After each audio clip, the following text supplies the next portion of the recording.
भारत यानी वो देश जहाँ हर राज्य, हर गली, हर मोहल्ला अलग अलग संस्कृति, अलग अलग राजनीतिक, अलग अलग मुद्दों के लिए जाना जाता है। लेकिन आजकल केंद्र सरकार के दिमाग में एक ही सपना घूम रहा है, वन नेशन वन इलेक्शन, यानी पूरा भारत एक जैसा, सब कुछ एक जैसा, चुनाव भी एक जैसा।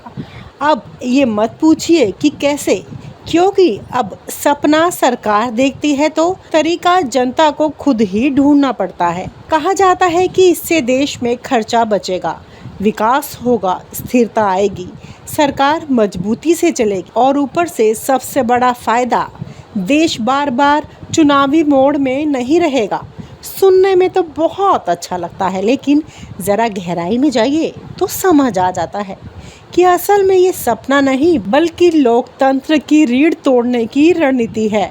और सबसे खतरनाक हिस्सा जिसमें जुड़ा है चुनाव आयोग का। चुनाव आयोग की गिरती विश्वसनीयता पर तंज। चुनाव आयोग यानी वो संस्था जिस पर लोकतंत्र की सबसे बड़ी जिम्मेदारी होती है, निष्पक्ष चुनाव। लेकिन कुछ सालों में चुनाव आयोग की साख ऐसी गिरती जा रही है जैसे शेयर बाजार में कोई ढांटे वाला स्टॉक। सीईसी यानी मुख्य चुनाव आयुक्त का पद कभी इतना प्रतिष्ठित हुआ करता था कि लोग सिर झुकाकर सुनते थे। आज हालात ये है कि सोशल मीडिया पर लोग सीधे कहते हैं, भाई ये भी सत्ता की जेब में बैठा है। कभी कभी तो लगता है कि चुनाव आयोग के दफ्तर में भी मोदी है तो मुमकिन है वाला पोस्टर लग चुका है। सवाल उठते हैं लेकिन जवाब नहीं मिलते। नियुक्तियां होती हैं, लोग बदलते हैं, चेहरे पर नकली मुस्कान होती है, पर निष्पक्षता वो कहीं गुम हो चुकी है। ऐसे में सरकार कह रही है कि इस संस्थान को और ज़्यादा ताकत दी जाए ताकि वन नेशन वन इलेक्शन में कोई रोड़ा ना आ सके। सोचिए, जिस संस्था की साख ही जनता में शक के घेरे में है, उसे और ताकत देना लोकतंत्र की हत्या जैसा नहीं होगा। एक देश एक चुनाव सुनने में सुंदर पर अंदर से डरावना सा। कागज पर तो सब कुछ बहुत सुनियोजित लगता है, एक साथ लोकसभा, विधानसभा, पंचायत, नगर निगम, सब चुनाव एक ही दिन, एक ही मंच, एक ही प्रचार।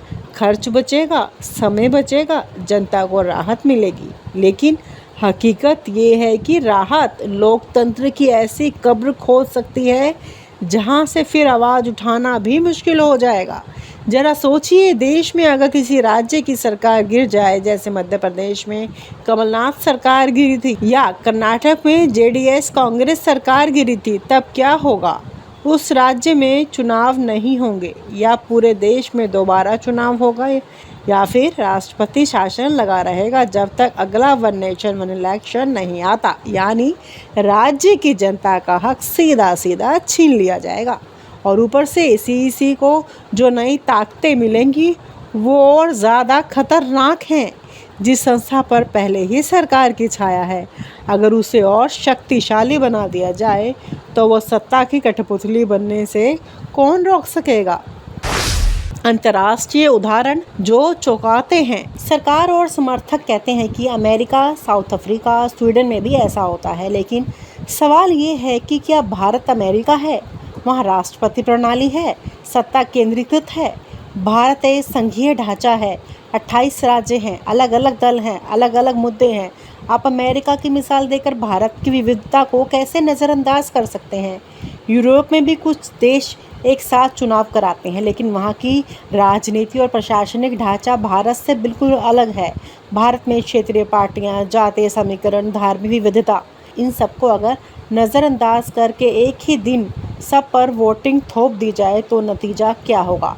कमज़ोर राज्य सरकारें, केंद्र का आधिपत्य और चुनाव आयोग की सरकारी शाखा बनने का रास्ता। सीईसी की ताकत बढ़ेगी या पक्षपात?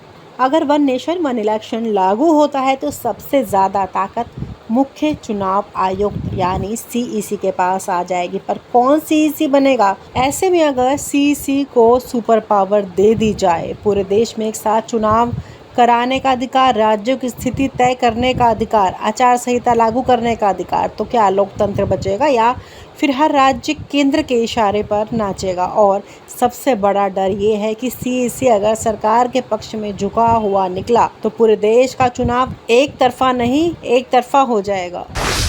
अगर सरकार गिरती है, मान लीजिए महाराष्ट्र की सरकार गिरती है, बिहार की गिरती है या किसी और राज्य में अस्थिरता आ जाती है, क्या उस राज्य में दोबारा चुनाव नहीं होंगे? क्या जनता को तब तक इंतज़ार करना पड़ेगा तब तक अगला one nation one election slot ना आ जाए? यानी लोकतंत्र बंधक बन जाएगा। राज्य सरकारें गिरना आसान लेकिन चुनाव कराना मुश्किल। सत्ता केंद्र के पास है, जनता बेबस। लोकतंत्र की विविधता पर हमला। भारत की सबसे बड़ी खूबसूरती उनकी विविधता है। भाषा, जाति, धर्म, संस्कृति, हर राज्य अपनी अलग पहचान रखता है। लेकिन वन नेशन वन इलेक्शन की आड़ में असल में इन राज्यों की स्वायत्तता पर हमला किया जा सकता है। जब चुनाव एक साथ होंगे तो राष्ट्रीय मुद्दे स्थानीय मुद्दों को दबा देंगे, छोटे दल खत्म हो जाएंगे, क्षेत्रीय आवाज़ें कुचल दी जाएंगी, लोकतंत्र सिर्फ दिखाने का रह जाएगा। असल में केंद्र की सत्ता पूरे देश पर हावी हो जाएगी। खर्च बचाने का झूठा तर्क। सरकार का सबसे बड़ा तर्क है कि बार बार चुनाव से देश का बहुत खर्चा होता है।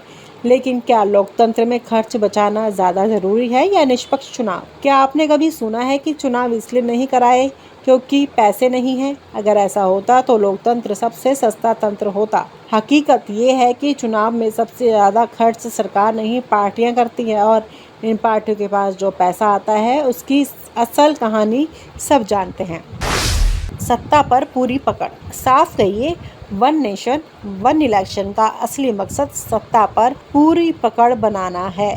केंद्र में एक मजबूत सरकार, राज्यों पर सीधा प्रभाव, चुनाव आयोग पर नियंत्रण, सीईसी को सुपर पावर और जनता को सीमित विकल्प। इससे सत्ताधारी पार्टी को बार बार चुनाव का खतरा नहीं होगा।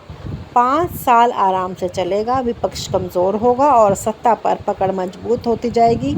यदि असली योजना है जिसे जनता को खर्च, विकास, स्थिरता जैसे चमकदार शब्दों में बेचा जा रहा है। लोकतंत्र या लोकतंत्र की पैकिंग। भारत एक लोकतंत्र है, ना कि किसी कंपनी का शोरूम। यहाँ हर राज्य, हर नागरिक, हर विचार को अपनी जगह मिलती है। लेकिन अगर हम वन नेशन वन इलेक्शन के नाम पर लोकतंत्र को पैकिंग में लपेट दे, चुनाव आयोग को सुपर पावर दे दे, सीईसी को सरकारी नौकर बना दे और राज्यों की आवाज़ दबा दे, तो यह देश ना बचेगा ना लोकतंत्र। आज ज़रूरत है कि हम समझें कि बार बार चुनाव कोई समस्या नहीं है, बल्कि लोकतंत्र की जड़ें मजबूत करने का तरीका है। समस्या है सत्ता का केंद्रीकरण, चुनाव आयोग की गिरती साख और उस पर राजनीतिक नियंत्रण। जब तक इन पर सवाल नहीं उठाए जाएंगे तब तक वन नेशन वन इलेक्शन केवल एक खतरनाक सपना होगा जिसकी कीमत पूरे देश को चुकानी पड़ेगी। और आप हमसे जुड़े रहने के लिए सब्सक्राइब करें YouTube पर, फॉलो करें Twitter पर और लाइक करें Facebook पर। और ज्यादा जानकारी के लिए आपको टाइप करना होगा सिर्फ न्यूज़ नशा।